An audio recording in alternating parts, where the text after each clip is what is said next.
So, hi everyone. I wanted to kind of pivot a little bit towards something we did.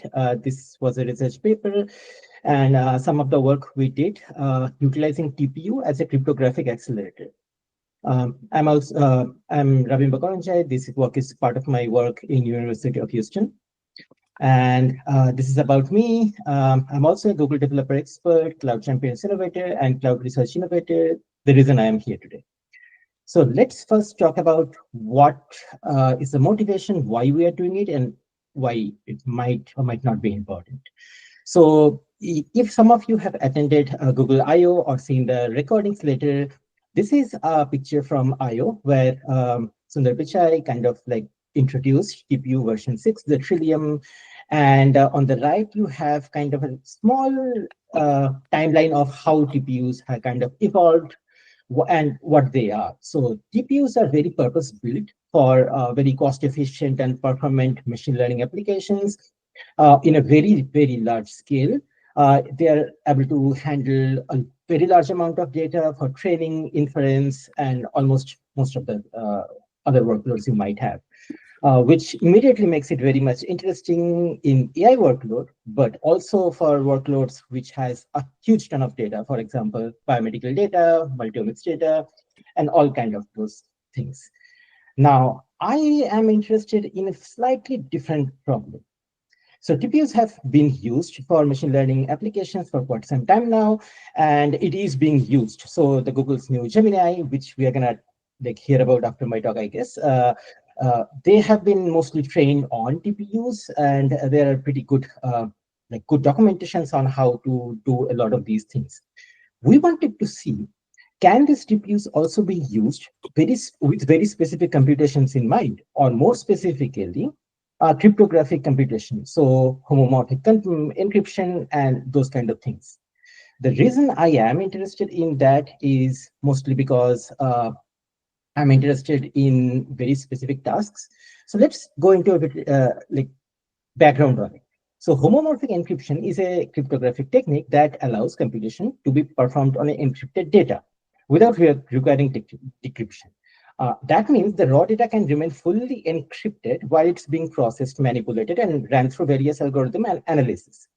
Why it's important? So this enables you to keep your data private while sharing it with third parties for computation purposes. Given that current encryption methods cannot run computations on encrypted data, homomorphic encryption is very important in that case. One thing immediately will come to your mind is that for data like medical data, and if you are working with multiple institutes, this might become very important if you're going for machine learning applications. Now, AI/ML algorithms can be trained on sensitive data without the raw data ever being exposed through this. So this guarantees data privacy and gives large population of people the confidence and security needed to share their data with AI providers or projects. And that's important because most of these providers are probably bounded by laws and privacy protection acts, which does not let you share this data without very specific guidelines or things in mind. So having a way to actually prove your data is private and the AI provider or the machine learning wing of your organization can work with different organizations' data while formally giving guarantees that it is not going to be compromised. When I say formally, it's not legal document that, okay, trust us, we are legally bound. No, you can mathematically formally prove they cannot access that. So imagine a medical researcher who wants to access hospitals' patient data, so he or she can run an AI algorithm that identifies the optimal treatment for a rare form of cancer. Unfortunately, the hospital can't share the data because it would breach their privacy standards. However, they could send their encrypted data to the researcher. This does not violate any privacy. Now, enabling her to identify the optimal treatment and running these. Also, this is important for cloud computation with, or I would say, zero trust cloud computation. So traditional cloud computation methods require access to the unencrypted data to perform computation, which exposes this data to cloud operators. And you are kind of trusting them that, okay, they have to make it correct, like make it secure. With homomorphic encryption, these servers can compute directly on encrypted data. Also from the cloud computing provider side, they can say that, see, I can give you guarantees. You don't even have to trust us. So from that, we are going to fully homomorphic encryption. Why that's important. So homomorphic encryption is a form of encryption that allows us to perform these applications on it. Fully homomorphic encryption allows us to kind of, this is a very high level picture of how it will work, what I just said. So everyone in the group submits their votes, is a voting analogy, and the process is done in the encrypted data and they get the result. If you look at zero knowledge proof based on something like this, zero knowledge involves a prover and a verifier. The prover submits a secure code to the verifier to prove knowledge of a certain information without revealing the information itself. On the other hand, fully homomorphic encryption allows computation on encrypted data. As such, for us, zero knowledge is suited for validation of ownership of data for uses such as authentication and other parts. While fully homomorphic encryption supports computation for uses such as processing sensitive information from multiple sources and broadcasting only the final result, so nobody knows your data or what's even in that. But additionally, less computation in zero knowledge means that it's generally lighter, faster, and cheaper, while fully homomorphic processors are way more computationally heavy and expensive. Another reason, even though this is possible right now, it's not really practical to do it in our existing hardware without incurring huge expensive computation costs. So that's kind of the motivation behind the work. So we want the nice things the fully homomorphic encryption gives us. We want the lightweight proving system for zero knowledge proofs, but they're all computationally expensive. What essentially that means is that what these things do is if we decompose them, these are all, there are a lot of polynomial multiplications, and they are actually the major bottleneck in these schemes. And we want to look at if the new TPUs and even the NPUs that are being offered in various chips right now, do they offer a potential solution for this acceleration? Now, if we look at polynomial multiplication in cryptography, let's talk about why these are crucial in cryptography. There are two main reasons. First, they're linked to these really tough mathematical problems like right-wing LWE that are used to build strong encryption schemes. The kind we need for post-quantum cryptography, which I think is going to pick more steam after the Willow announcement, but also for fully homomorphic encryption. Second, polynomials are super efficient way to represent computation, which is a big deal for our zero knowledge proofs. Now, here is a catch. Polynomial multiplication, it's often the biggest computational bottleneck in these schemes. And we want to look at NPU because these NPUs have a matrix multiply unit. So it's a systolic array designed to handle those heavy-duty matrix multiplications that are essential for polynomial operation, and also vector units. So if you look at kind of the architecture and stability, let us go over the architecture. So TPUs are designed primarily for AI workloads, and they exhibit a strong affinity for matrix operations. Their systolic array architecture facilitates high degree of parallelism, enabling efficient execution of matrix multiplication integral to polynomial operations. Moreover, these demonstrate significantly lower power consumptions compared to our existing CPU and GPU solutions, which is again important if you want to run it like huge computations. These applicability of TPUs to cryptography stems from their potential to accelerate polynomial multiplication through optimized matrix operations. This is particularly relevant given that polynomial multiplications often constitutes a performance bottleneck. Now, what we did here is that we converted these polynomial multiplication to matrix operations. So to leverage the computation efficiency of TPUs for these multiplication, we must transform these operations into matrix operations. This involves incorporating the modular operation significantly, specifically the modular xn plus 1 into the multiplication process. On the right, there are kind of the degree 2 polynomials we have defined, and we can see that we can express. Was there a question?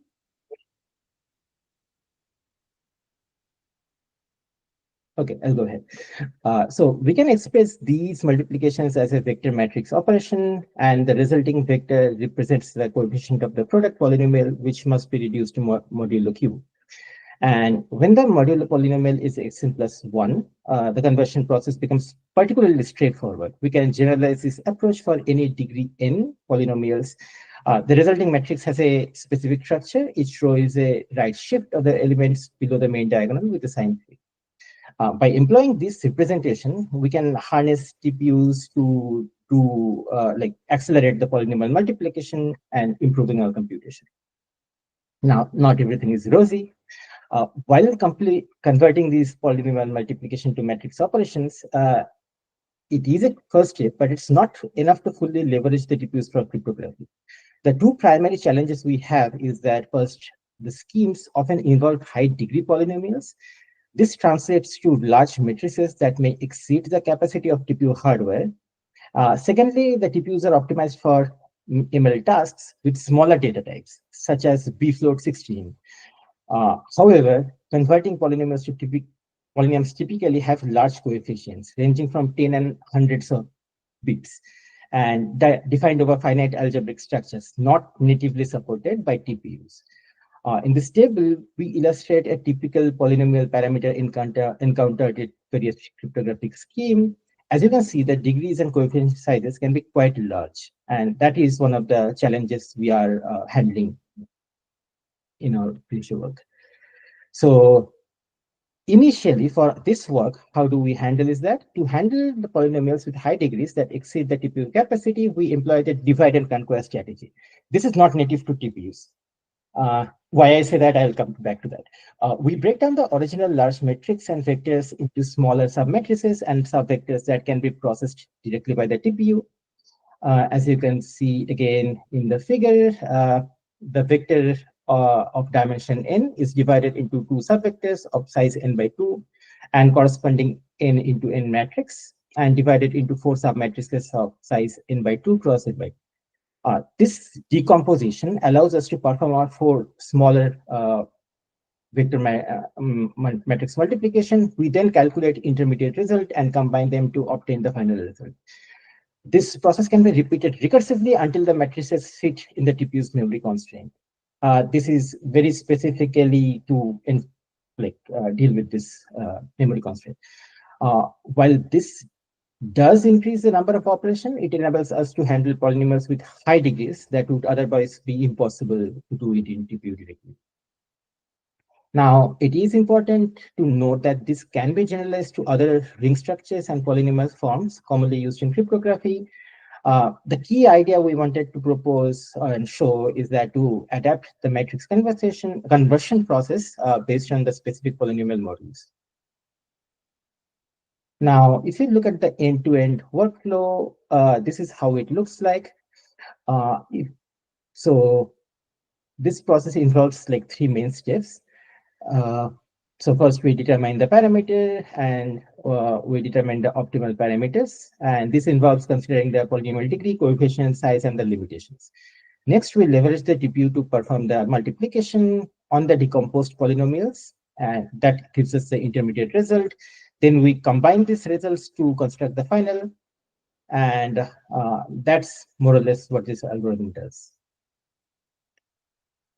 So future work, we want to improve some of the bottlenecks we have. We want to kind of also implement Karatsuba's multiplication algorithm, which reduces the expensive multiplication by going to increasing addition and subtraction, which is kind of very much the strong points of TPUs. We also want it to decompose the polynomials even into smaller ones so that it leverages the multiplication strength. So that's more or less our future work.